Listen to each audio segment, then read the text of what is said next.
encounter he had with Jesus Christ. All right? Paul could teach anyone in that area about the law of Moses. He was an expert. He was a scholar, a Pharisee. What I found interesting is Paul, for 3 years after his meeting with Christ in Damascus, he didn't present himself to the other apostles, or didn't even start his ministry for 3 years. I think it's interesting, how long did the disciples have with Christ? 3 years. I don't believe that's a coincidence. And I believe in those 3 years, God revealed to Paul exactly what he was to do, exactly who he was, exactly what his job was, and exactly what he needed to say and who he needed to say it to. All right? He was in school for 3 years. He was in school preparing himself for this ministry. So in verse 18, after 3 years, I did not go up to Jerusalem to get to know Cephas. Anyone got Peter in their Bible? So I need you. Cephas, Peter, same person, and this is the Apostle Peter. All right. So Cephas, and I stayed with him for 15 days, but I didn't see any other apostles except James, the Lord's brother, and I declare in the sight of God, I am not lying to what I write you. And again, he's defending his apostleship. All right. Afterwards, I went to the regions of Syria and Cilicia, and I remained personally unknown to the Judean churches that are in Christ. They simply kept hearing, he who formerly persecuted us is now preaching the faith he once tried to destroy, and they glorified God because of me. And he's given them a little background. He started his ministry. The church in Jerusalem, in and around Jerusalem, heard about this Saul, who is now Paul, and what he's doing, and they're glorifying God for his conversion. Now, in chapter 2, he's going to get into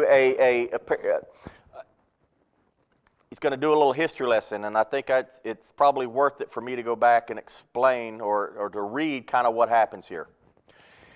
In the book of Acts, in chapter 15, it recounts what is going to be known as the Jerusalem Council.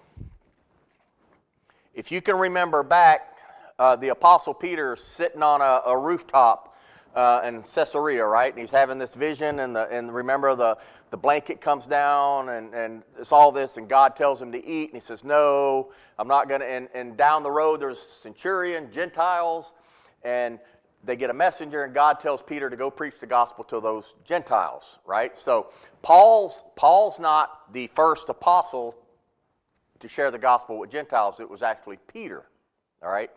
So what we're having here is a meeting in Jerusalem in chapter 15, and I'll read it. You don't have to go there, but it's called the Jerusalem Council, and there's this discussion in the early church on how we're supposed to do this thing.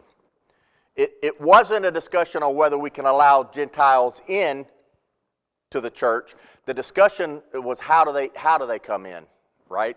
And it's what the Galatians are dealing with.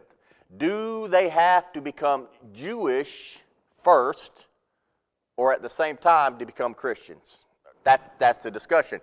And we have some of the apostles that believe that for a Gentile to become a Christian or a Christ follower, they would have to become circumcised, quit eating bacon and pork chops, observe the holiday, become Jewish, follow Mosaic law. That was the thought. So we had this big debate in Acts, and I'll cover it real quick.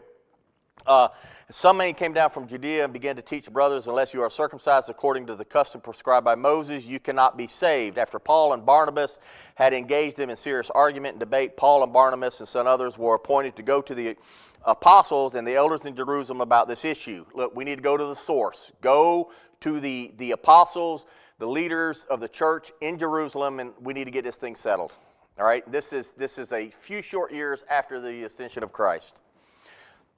When they had been sent on their way to the church, they passed through both Phoenicia and Samaria, describing in detail the conversion of the Gentiles, and they brought great joy to all the brothers and sisters. So again, it's not an issue about Gentiles coming into the faith, it's how they come. And when they arrived in Jerusalem, they were welcomed by the church and the apostles, the elders, and they reported all that God had done, but some of the believers